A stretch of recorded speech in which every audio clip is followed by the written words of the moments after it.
امریکی صدر ٹرمپ معاہدے پر دستخط کے لیے ایران کو دھمکانے لگے، کہا ابنائے ہرمز کی ناکہ بندی معاہدے پر دستخط تک ختم نہیں کروں گا، دیکھتے ہیں مذاکرات ہوتے ہیں یا نہیں، دباؤ میں آ کر جلد بازی میں کوئی کمزور معاہدہ نہیں کریں گے، ایران سے متعلق معاہدہ امریکہ کے لیے بہترین شرائط پر ہوگا۔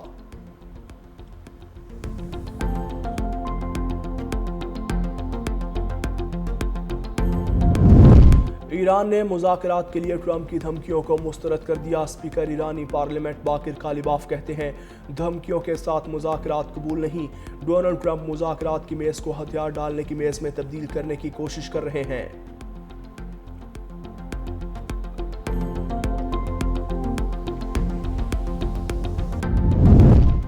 ایرانی عوام جبر کے سامنے نہیں جھکیں گے، ایرانی صدر مسعود پزشکیان کا دو ٹوک جواب۔ ایکس پر لکھا، امریکہ ایران کو ہتھیار ڈالنے پر مجبور کرنا چاہتا ہے، دونوں ممالک کے درمیان اعتماد کا بہت فقدان رہا، وعدوں کا احترام معنی خیز مکالمے کی بنیاد ہے۔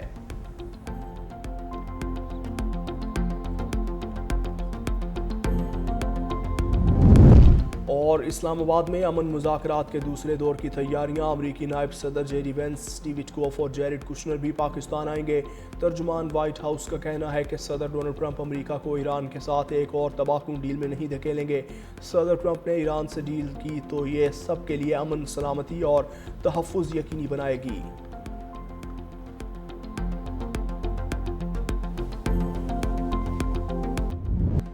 ایران امریکہ مذاکرات میں ڈیڈ لاک کو ان لاک کرنے کا پلان، پاکستان کے سفارتی رابطے تیز، اسلام آباد میں مذاکرات کی کوششیں، وزیر اعظم شہباز شریف کی زیر صدارت اعلیٰ سطح کی مشاورتی بیٹھک، ایران کے مذاکرات میں شرکت کے انکار کے بعد پیدا صورتحال پر غور، ذرائع کے مطابق وزیر داخلہ نے امریکی اور ایرانی سفیروں سے اپنی ملاقات پر وزیر اعظم کو اعتماد میں لیا، ایران کی مذاکرات میں شرکت کو یقینی بنانے کے لیے روابط جاری رکھنے پر اتفاق، وزیر اعظم شہباز شریف سے یورپی کونسل کے صدر انطونیو کوسٹا کا ٹیلی فونک رابطہ، مشرق وسطیٰ کی صورتحال پر اہم تبادلہ خیال، پاکستان کی سفارتی کوششوں پر یورپی یونین کا اعتماد، خطے میں امن کے لیے مذاکرات جاری رکھنے پر اتفاق، عالمی علاقائی سلامتی کے لیے سفارتکاری ناگزیر قرار، پاکستان کے مثبت کردار کو یورپی قیادت کی جانب سے سراہا گیا۔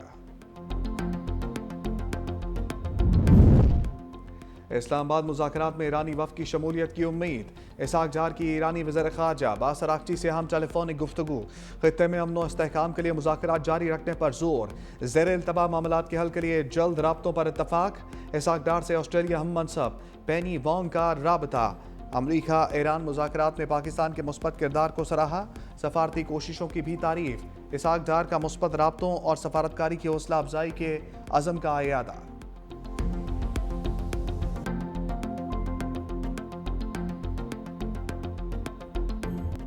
وفاقی وزیر داخلہ محسن نقوی کا عام سفارتی مشن، امریکی سفارت خانے آمد، سفیر نٹالی بیکر سے ملاقات، اسلام آباد مذاکرات کے لیے سیکیورٹی انتظامات پر بات چیت، کہا مہمانوں کی سیکیورٹی کے خصوصی انتظامات کیے گئے ہیں، مذاکرات کی کامیابی کے لیے دعا گو ہیں، امریکی سفیر نے پاکستان کے مخلصانہ کردار کو سراہا، محسن نقوی کی ایرانی سفیر رضا امیری مقدم سے اہم ملاقات، کہا پاکستان خطے میں امن کے لیے فعال کردار ادا کر رہا ہے، تنازع کا حل صرف مذاکرات میں ہے، غیر ملکی وفود کے لیے فول پروف سیکیورٹی سمیت تمام انتظامات مکمل کر لیے، ایرانی سفیر کا کشیدگی میں کمی کے لیے پاکستان کے مثبت اور تعمیری کردار پر خراج تحسین۔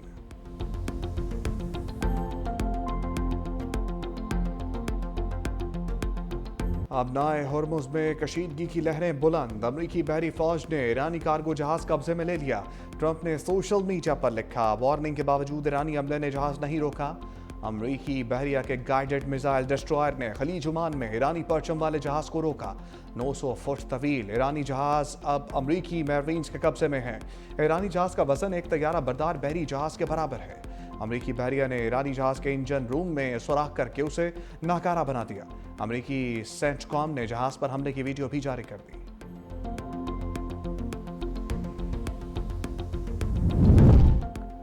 جلد امریکی فوج کی مسلح ڈکیتی کا جواب دیں گے، ترجمان ایرانی فوج خاتم الانبیاء کا اعلان، کہا ایرانی جہاز پر فائرنگ جنگ بندی کی خلاف ورزی ہے، ایرانی تجارتی جہاز چین سے ایران واپس آ رہا تھا، امریکہ بین الاقوامی قانون کی مسلسل خلاف ورزیاں کر رہا ہے، پاکستان میں ایرانی سفیر رضا امیری مقدم کی بھی پھر امریکہ پر تنقید، کہتے ہیں آپ ناکابندی کریں، آپ ایران کو مزید جنگی جرائم کی دھمکیاں دیں، نامعقول مطالبات پر اصرار کریں، آپ محض بیانات بازی کرتے رہیں اور یہ ظاہر کریں کہ آپ سفارتکاری کر رہے ہیں۔ جب تک بحری ناکابندی برقرار رہے گی، تنازعات بھی برقرار رہیں گے۔ اسرائیل سے مذاکرات کا تعلق ایران امریکہ بات چیت سے نہیں، لبنانی صدر جوزف اون کہتے ہیں مذاکرات کے اگلے دور میں لبنانی وفد کی قیادت امریکہ میں سابق لبنانی سفیر سائفن کرم کریں گے۔ پوری امید ہے کہ ہم لبنان کو بچانے میں کامیاب ہو سکیں گے۔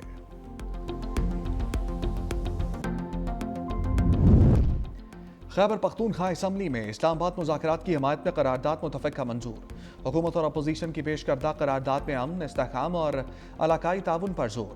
قرارداد میں بانی پی چائے کے خارجہ پالیسی ویژن کو خراج تحسین بھی پیش کیا گیا۔ متن کے مطابق بانی پی چائے حکومت میں دوحہ عمل میں پاکستان کے کردار کو سراہا گیا۔ تنازعات غربت اور انسانی مسائل میں اضافے کا بھی سبب ہیں۔ اسلام آباد میں امن مذاکرات ہی پائیدار امن کا واحد راستہ ہے۔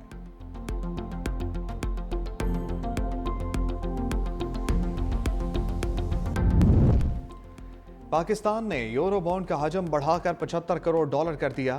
عالمی مارکیٹ میں مزید 25 کروڑ ڈالر کی یورو بانڈ جاری۔ مشیر وزارت خزانہ خرم شہزاد نے کہا کہ 4 سال بعد عالمی کیپٹل مارکیٹ میں پاکستان کی کامیاب واپسی ہوئی۔ ابتدائی 50 کروڑ ڈالر کا اجرا بڑھا کر 75 کروڑ ڈالر تک پہنچ گیا۔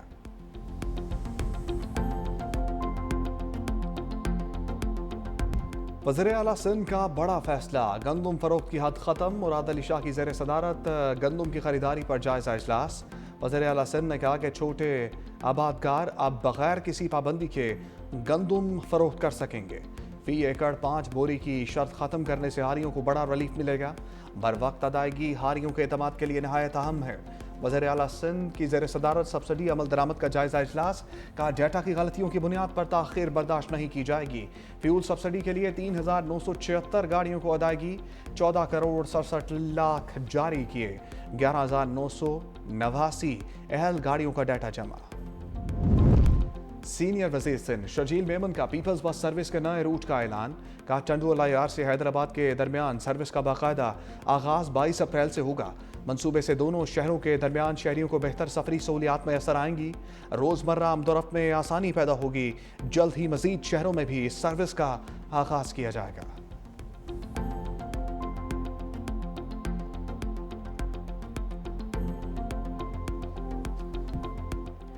بانی پی ٹی آئی کے ویژن کے مطابق انسانیت پر سرمایہ کاری کر رہے ہیں۔ وزیر اعلیٰ خیبر پختونخوا سہیل آفریدی کی زیر صدارت شعبہ تعلیم میں اصلاحات پر اجلاس، کا صحت اور تعلیم براہ راست عوام سے منسلک ہیں۔